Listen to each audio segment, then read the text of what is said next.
Hi everyone, this is Savita Sharma. स्वागत है आप सबका सविताज ट्यूटोरियल्स में। इस वीडियो में आज हम DC 1 का जून 2022 का क्वेश्चन पेपर समझेंगे। और ये क्वेश्चन पेपर अभी लेटेस्ट है, अभी जुलाई अगस्त मंथ में एग्ज़ाम्स हुए हैं। तो इस क्वेश्चन पेपर की हेल्प से आपको पूरा कंप्लीट आइडिया हो जाएगा कि दिसंबर में आपका जो क्वेश्चन पेपर आने वाला है वो किस तरह का क्वेश्चन पेपर होगा और कितने मार्क्स कैरी करता है एक क्वेश्चन, कितना लेंथी पेपर जाने वाला है, कितनी अटेम्पटेशन आपको रखनी है, कितना लेंथी आपको पेपर करना है। पूरे डिटेल में आपको बातें समझ में आएंगी और काफ़ी हेल्पफुल होने वाला है ये क्वेश्चन पेपर। सो पूरा वीडियो देखें, कंप्लीट देखें। और चैनल पे नए आए हो तो प्लीज़ ज़रूर सब्सक्राइब करके रखिए और साथ ही वीडियो को कंप्लीट देखें, जिससे कि क्वेश्चन वीडियो काफ़ी स्टूडेंट्स तक पहुंच पाए और सभी की हेल्प हो। तो स्टार्ट करते हैं वीडियो। देखिए, मोस्ट ऑफ जो क्वेश्चंस है इस क्वेश्चन पेपर में, मोस्ट ऑफ क्वेश्चंस मैंने इंपॉर्टेंट क्वेश्चंस के अपने पूरी जो कंप्लीट मेरी इंपॉर्टेंट क्वेश्चंस के नोट्स है उसमें मोस्ट ऑफ क्वेश्चन अटेम्प्टेड है ऑलरेडी और सबकी वीडियोस बनी हुई है। इसको अगर आपने सभी क्वेश्चंस देखने हैं तो आप प्लेलिस्ट को चेक कर सकते हैं। DC इंपॉर्टेंट क्वेश्चन प्लेलिस्ट है, मेरे चैनल पे जाके आपको मिल जाएगा। नहीं तो प्लेलिस्ट की पूरी लिंक मैं आपको डिस्क्रिप्शन बॉक्स में प्रोवाइड कर दूंगी, वहाँ पर से आप ले सकते हैं। और एक क्वेश्चन इसमें काफ़ी इंपॉर्टेंट है, ये क्वेश्चन आपने ज़रूर देखना है क्योंकि इसकी आने की पॉसिबिलिटी बहुत ज़्यादा हर साल रहती है। दो क्वेश्चंस है इनफैक्ट। एक तो क्वेश्चन नंबर जो फर्स्ट है, ठीक है, क्वेश्चन नंबर जो फर्स्ट है ये हर साल एवरी ईयर्स आता ही है। इस क्वेश्चन का मैं लिंक प्रोवाइड कर दूंगी आपको डिस्क्रिप्शन बॉक्स में। साथ ही एक क्वेश्चन है बच्चे के चिंतन विकास से संबंधित, काफ़ी लेंथी क्वेश्चन है, इसको भी आप ज़रूर देखें, विचार सकती। इसका मैं लिंक आपको डिस्क्रिप्शन बॉक्स में प्रोवाइड कर दूंगी। सो आपकी हेल्प ही होगी इन क्वेश्चंस को अगर आप देख के जाते हैं, क्योंकि एवरीवेयर रिपीट हो रहे हैं। इसके अलावा जो टॉपिक्स है इसमें भाषाई विकास, ये भी एक ऐसा टॉपिक है जो काफ़ी क्वेश्चंस इसके रिपीट हो जाते हैं। भाषाई विकास है, मैक्सिमम जो क्वेश्चंस है, जो टॉपिक्स है रिपीट जो होते हैं वो आप देख सकते हैं। सभी क्वेश्चंस को भी मैंने दिसंबर मार्च जो एग्ज़ाम हुए थे दिसंबर सेशन के, दिसंबर 2021 कह सकते हैं आप उसको, मार्च 2022 में हुए थे, उसका क्वेश्चन पेपर भी डाला है। उस वीडियो को आप देखें और इसको देखो तो कंपेयर कीजिए क्वेश्चंस को कि जो क्वेश्चंस है टॉपिक्स है हर साल रिपीट हो रहे हैं, भाषाई विकास से रिलेटेड है ना क्वेश्चन 1। तो इन क्वेश्चंस को आप प्रिपेयर करके जाएं ताकि आपके एग्ज़ाम में काफ़ी हेल्प होने वाली है। और आज ही कुछ क्वेश्चंस हैं जिनके हम की पॉइंट्स डिस्कस कर लेंगे। की पॉइंट्स आपकी वो होती है जो पूरे क्वेश्चंस को एक्सप्लेन कर देती है। अगर हम दो चार बातें उन क्वेश्चन से रिलेटेड डिस्कस कर लेते हैं तो वो पूरे क्वेश्चन को एक्सप्लेन करती है। और साथ ही ये की पॉइंट्स अगर आपको एग्ज़ाम में याद रह जाते हैं तो फिर बहुत हेल्प करती है, क्योंकि इन की पॉइंट्स की मदद से आप पूरे के पूरे क्वेश्चंस के आंसर्स फ्रेम कर सकते हैं। और एग्ज़ाम को परफॉर्म करने का सबसे बेस्ट तरीका यही होता है कि पेंसिल से आप की पॉइंट्स लिखने की आदत डालें। एग्ज़ाम में जब भी आपके क्वेश्चन पेपर आपके साथ आता है, आपके सामने आता है, तो आप की पॉइंट्स उनके लिख लें, जिससे कि आप जब लिखने लगे पूरे आंसर वाइज नंबर 1 नंबर 2, तो फिर आपको वो की पॉइंट्स याद रहें और उनकी मदद से आप पूरा का पूरा आंसर बना सकें। तो इसलिए हम कुछ कुछ क्वेश्चन डिस्कस करेंगे इस वीडियो में और देखेंगे कि किस तरह से आपको कौन कौन से पॉइंट्स है इनको याद रखना चाहिए और उससे आपका पूरा क्वेश्चन अटैम्प्ट हो जाता है, ठीक है। तो फर्स्ट क्वेश्चन तो आप मेरा, मैं आपको लिंक प्रोवाइड कर दूंगी इसमें और वो वहाँ से आप देख सकते हैं। आगे शाला पूर्व केंद्र में आ रहे चार चार जो है वर्षीय 25 बच्चों के, 4 वर्ष के बच्चे होंगे और 25 बच्चों का समूह होगा और अध्यापिका द्वारा तैयार की गई एक दिन की क्रियाओं की अनुसूची तैयार की गई। इसमें एक अनुसूची दिखाई गई है। बताइए कि क्या बच्चों के लिए यह एक दिन की अनुसूची उपयुक्त है। कारण बताएं। आपके विचार में अगर अनुसूची अनुपयुक्त है तो एक वैकल्पिक अनुसूची बनाएं। मतलब इस अनुसूची को देखना है जो कि एक शिक्षिका ने बनाई है और इसमें जो भी हमको कमी लगती है, अगर हमें लगती है यस कमी तो है इसमें डेफिनेटली, तो हमको वैकल्पिक अनुसूची बनानी है और साथ में हमको ये भी बताना है कि इस अनुसूची में क्या कमियां हैं, ठीक है। तो इस तरह से क्वेश्चन बनता है और 15 मार्क्स का क्वेश्चन बहुत आसान है। इसमें हमने एक तो कारण बताना है कि क्या हमको इसमें कमी लगती है। इसमें जो है शारीरिक विकास से कुछ भी खेल क्रिया को इंक्लूड नहीं किया गया है, इसीलिए ये पूरे उपयुक्त अनुसूची नहीं है। और इस क्वेश्चन को डिटेल में मैंने एक्सप्लेन किया है, वीडियो लिंक मैं आपको, जैसे कि मैंने बताया, मैं आपको प्रोवाइड कर दूंगी, इसको आपने अटैम्प्ट करना है, ठीक है। तो ये काफ़ी इजी क्वेश्चन होता है। साथ में ये वाला क्वेश्चन ख में आता है कि विकास के एक क्षेत्र को बढ़ावा मिलता है, किस वाले क्षेत्र को बढ़ावा मिलता है। इसमें आपको इस तरह से दिया होगा और सिंपल 5 नंबर का क्वेश्चन बहुत ईजी है।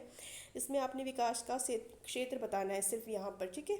जैसे धागे में मोती पिरोना सूक्ष्म क्रियात्मक विकास है, तो इन्होंने बताया एग्जाम्पल के लिए।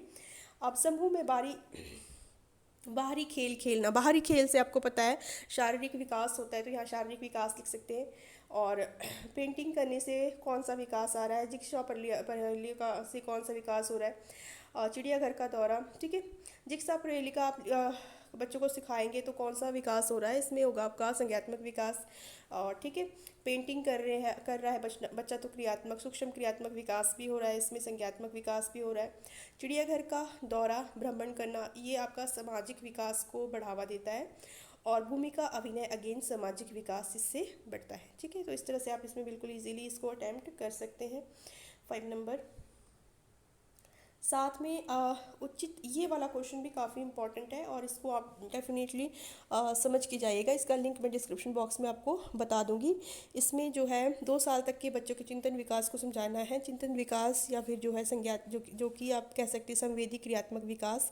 तो इसमें बच्चा जो है विचार शक्ति को धीरे धीरे किस तरह से विकसित होती है बच्चे की, और पूरा 2 साल तक बच्चे का विकास इतना समझने लगता है बच्चा कि उसकी वस्तुओं से उसकी जो क्रियाएँ होती है उस क्रियाओं का प्रभाव दूसरे चीज़ों पर पड़ता है, उसकी क्रियाओं का प्रभाव किसी व्यक्ति पर पड़ता है, इतनी समझ उसमें डेवलप हो जाती है। पूरा क्वेश्चन है, काफ़ी बिग क्वेश्चन है, इसको एक्सप्लेनेशन पूरा देना पॉसिबल नहीं है, इसके लिए आप वीडियो ज़रूर देखें। इसका लिंक मैं डिस्क्रिप्शन बॉक्स में आपको प्रोवाइड कर दूँगी, ठीक है। तो ये क्वेश्चन भी काफ़ी इंपॉर्टेंट है और एवरी ईयर ये देखा गया है कि ये क्वेश्चन आता है, ठीक है। इसके बाद परोपकारिता और समानुभूति से क्या अभिप्राय है, स्पष्ट कीजिए। आपको आई होप अब मेरी आवाज़ क्लियर आ रही हो, क्योंकि मेरा माइक डैमेज हो चुका है, सो आवाज़ में थोड़ी प्रॉब्लम आ सकती है, आप एडजस्ट करना। और सॉरी फॉर द इनकन्वीनियंस। मैं कोशिश कर रही हूँ ज़ोर से बोलने की, बट लेक्चर करते समय इतना ही आवाज़ आ सकती है, ठीक है। तो सॉरी फॉर दैट। और परोपकारिता और सहानुभूति से क्या अभिप्राय है, स्पष्ट कीजिए। माता पिता अपने बच्चों में इन व्यवहारों को कैसे बढ़ावा दे सकते हैं। तो सहानुभूति और परोपकारिता का मतलब है, जैसे कि परोपकारिता बच्चा जो दूसरों के साथ अपनी चीज़ें शेयर करता है, किस तरह से अपनी अपनी अपनी सभी सामानों को बांटने की आदत जो होती है बच्चे में, ठीक है। और सहानुभूति दूसरों के प्रति, मतलब दूसरों की जो मनोभाव है, जो फीलिंग्स है, उसको समझना, दूसरे बच्चे के दूसरे व्यक्ति की भावनाओं को समझ के उसके अनुसार, जैसे कि अगर कोई व्यक्ति आपकी क्रियाओं से बुरा मानता है तो उसके हिसाब से अपनी क्रियाओं को बदलना। छोटे बच्चों में थोड़ा सा ये मुश्किल होता है, हम एक्सपेक्ट करना, उम्मीद करना कि छोटे बच्चों में डेवलप होगा, बट धीरे धीरे बाय द टाइम उनमें भी ये चीज़ें डेवलप की जा सकती है। कुछ तरीके हैं जिनको अपनाया जा सकता है और उनको जो है ये चीज़ सिखाई जा सकती है, ठीक है। इसके लिए बेस्ट तरीका इसमें पूछा गया है, बच्चों में इन व्यवहारों को कैसे बढ़ावा दे सकता है। तो 2-3 तरीके हैं जो आप बता सकते हैं। एक तो बच्चे को उनकी क्रियाओं के परिणाम की ओर हम उनका ध्यान आकर्षित करवा सकते हैं। जैसे कि हम बोलेंगे कि आपने ये किया बेटा तो इससे ये फर्क पड़ा, देखो बच्चे दूसरे बच्चे पर ये असर पड़ा, ठीक है। आपने ये क्रिया किया, इसका इफेक्ट ये, तो परिणाम पर इफेक्ट क्या हो रहा है उस पर उसका ध्यान आकर्षित करवा कर जो है धीरे धीरे उस पर ये चीज़ हम डेवलप कर सकते हैं, सहानुभूति, ठीक है। सहानुभूति का डेवलप होना बहुत ज़रूरी है, नहीं तो बच्चों में बहुत ज़्यादा अलग से चीज़ें, नकारात्मक भाव भी उत्पन्न हो जाते हैं, जैसे आक्रामक व्यवहार आ जाता है, गुस्सा, इस तरह से बहुत नेगेटिव चीज़ें डेवलप हो जाती है। इसीलिए सहानुभूति को रोकना बच्चों में बढ़ाना, सॉरी, सहानुभूति और परोपकारिता को बढ़ाना बच्चों में बहुत ज़्यादा ज़रूरी होता है, ठीक है। तो इस तरह से इस क्वेश्चन को अटेम्प्ट करना था। 13 से 36 माह की अवस्था में बच्चों में स्वायत्तता की भावना का विकास होना क्यों महत्वपूर्ण है, वर्णन कीजिए। स्वायत्तता का भावना देखो बहुत ज़रूरी है। जैसे कि स्वायत्तता पहले क्या होती है, पहले आप उसको डिफाइन कर सकते हैं। स्वायत्तता होती है जैसे कि एक एज के बाद बच्चा 13 से 36 माह का जो बच्चा होता है धीरे धीरे समझने लगता है, उसकी अपनी मर्जी चलाने लगता है। कहने का मतलब है कि अपनी मर्जी चलाने लगता है। जैसे कि हम जो बोलते हैं वो कहता है नहीं नहीं नहीं शब्द ज़्यादा यूज़ करता है, ज़्यादा प्रयोग करता है, नहीं वाले वाक्य। इसका मतलब ये कि हम उसको बोलेंगे खा ले तो बोलेगा नहीं, तो उसको मतलब अपनी मर्जी, अपने पर विश्वास होने लगता है, तो अपनी मर्जी चलाता है बच्चा, ठीक है। अब ये जो गुण होता है बच्चे का, ये बहुत इंपॉर्टेंट होता है और हमको एकदम से इसको नकारना नहीं चाहिए, क्योंकि जो बच्चा इसमें से बच्चों में आत्मविश्वास की भावना जागती है। और बच्चे जो है जब अपनी मर्ज़ी से काम करते हैं, अपनी मर्ज़ी से खेल खेलते हैं, अपनी मर्ज़ी से अपने हाथ से खाना खाते हैं, तो इससे बहुत कुछ बच्चे सीखते हैं, नए नए इन्वेंशन करते हैं, नए नए खोज करते हैं, और उनके खोज से ही वो सब बातें जो है अपनी लाइफ की, ज़िंदगी की, जीवन की बातें सीखते हैं। तो इसमें बच्चों को हमें मदद करना चाहिए। उसको बढ़ावा देना चाहिए। जैसे कि बच्चा कोई खेल खेल रहा है तो हमें हर समय उनको रोक टोक नहीं करना चाहिए। सामान उठा रहा है घर से तो हमेशा माता पिता क्या करते हैं कि ये मत करो, ये मत करो, ये मत उठाओ, ये मत खाओ। तो हर वक्त हमें हर समय ये सब चीज़ें नहीं करनी चाहिए बच्चे के साथ, बल्कि उसको स्वायत्तता के गुण को विकसित करने में उसकी हेल्प करनी चाहिए। ठीक है, उसको स्वयं खोज करने के अवसर देने चाहिए, चीज़ों को निकालने रखने, स्वतंत्रता होनी चाहिए। मतलब बेरोक टोक जो ज़िंदगी होती है, जीवन होता है, इसका बहुत फ़ायदा बच्चे के जीवन में मिलता है। इससे रिलेटेड ये क्वेश्चन था, बहुत इजीली अटेम्प्ट हो जाता है। ठीक है, केंद्र के अध्यापकों और कार्यकर्ताओं का चयन करते समय किन कौशल मनोवृत्ति को ध्यान में रखा जाना चाहिए, इस संबंध में शाला पूर्व अध्यापिका आपका मार्गदर्शन चाहती है। मार्गदर्शन पे एक क्वेश्चन डेफिनेटली आता है, आपने सभी क्वेश्चन मार्गदर्शन से रिलेटेड पढ़ के रखना है। जैसे कि खिलौने चूज़ करते समय शिक्षिका आपका मार्गदर्शन चाहती है, बच्चों के लिए जो खिलौने चूज़ करने की कौन से एज ग्रुप के लिए कौन से खिलौने चाहिए। खेल क्रियाएं चूज़ करते समय शिक्षिका मार्गदर्शन चाहती है, या फिर केंद्र का कमरा चूज़ करते समय आपकी इस मार्गदर्शन से संबंधित क्वेश्चन आता हुआ देखा जा सकता है। तो देखभाल कर्ताओं का चयन करते समय जैसे कि इसमें हम लोग जो है काफ़ी चीज़ें हैं जिनका हम ध्यान रख सकते हैं। ठीक है, इसमें आप एक तो आप इसमें बताएं कि जो कार्यकर्ता है उसका रिलेशनशिप जो है किसके साथ, अपनी बच्चे के साथ जो है बहुत अच्छा होना चाहिए। रिलेशनशिप हम इसमें ज़रूर देखेंगे कि उसका मनोवृत्ति कैसी है, जो कार्यकर्ता है उसकी मनोवृत्ति कैसी है, वो कितना टाइम बच्चे के साथ देती है, कितने अच्छे से बच्चे के मनोभाव को समझती है। बच्चे और उसके साथ रिलेशंस को हमको परखना होता है। ठीक है, तो इसमें ये इम्पॉर्टेंट होता है। इस चीज़ के बिहाफ पे ही हम इसमें देखेंगे कि किस तरह से कौन से कार्यकर्ताओं को हम चूज़ करेंगे। ठीक है, तो ये इसमें इम्पॉर्टेंट था। और इसके अलावा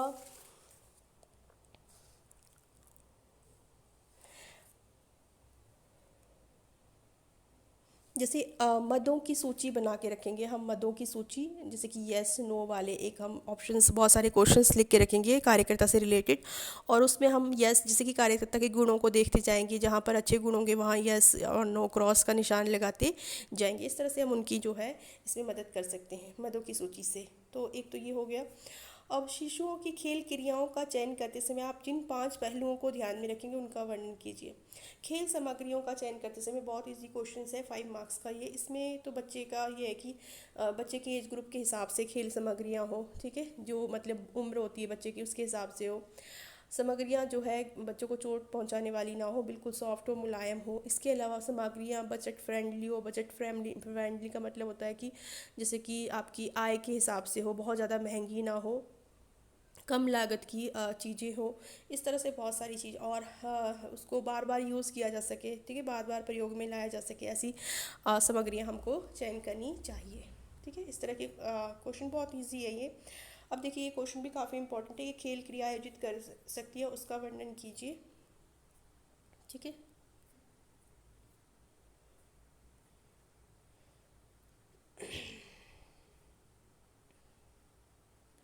निम्नलिखित प्रत्येक के लिए शाला पूर्व अध्यापिका जो एक खेल क्रिया आयोजित कर सकती है उसका वर्णन कीजिए। मतलब इस चीज़ के 4 वर्षीय बच्चों का संज्ञात्मक विकास के लिए कौन सी खेल क्रिया करवा सकते हैं।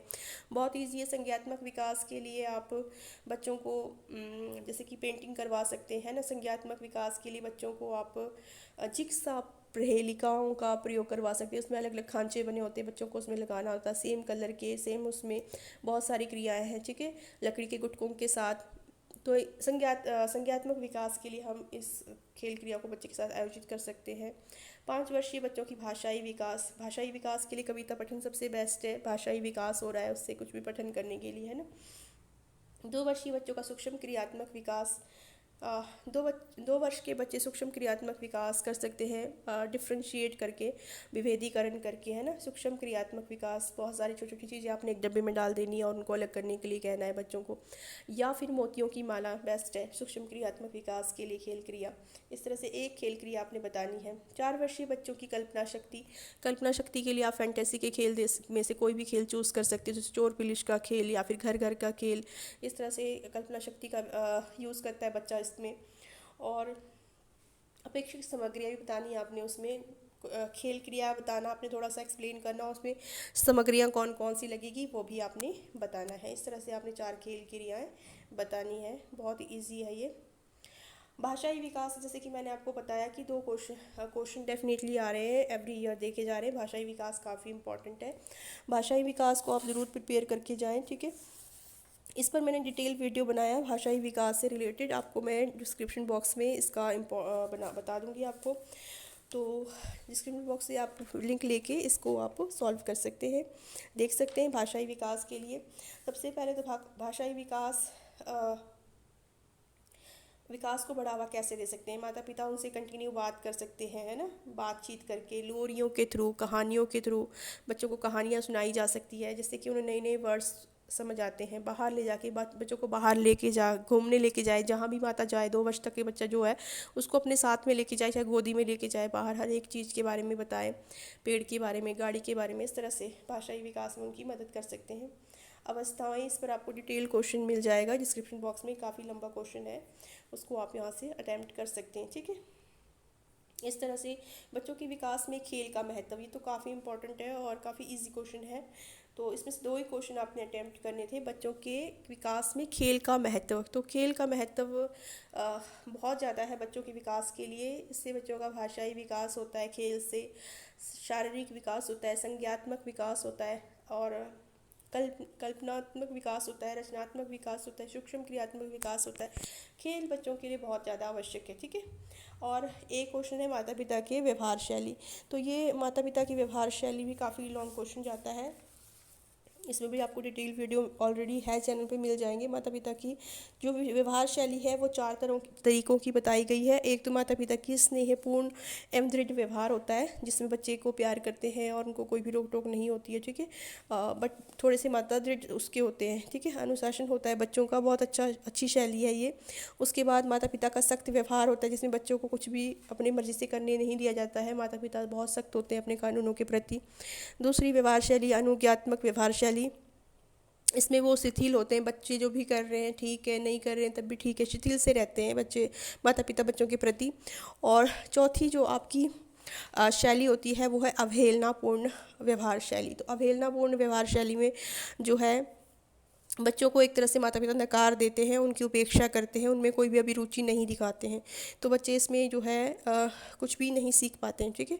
तो इस तरह से आप 4 शैलियाँ बताएंगे इसमें माता पिता के व्यवहार शैली में।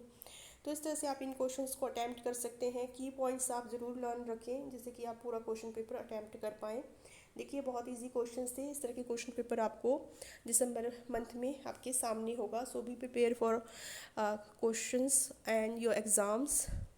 आई होप वीडियो यूज़फुल इन्फॉर्मेटिव रहा हो। शेयर एंड सब्सक्राइब ज़रूर कीजिए प्लीज़। Thank you.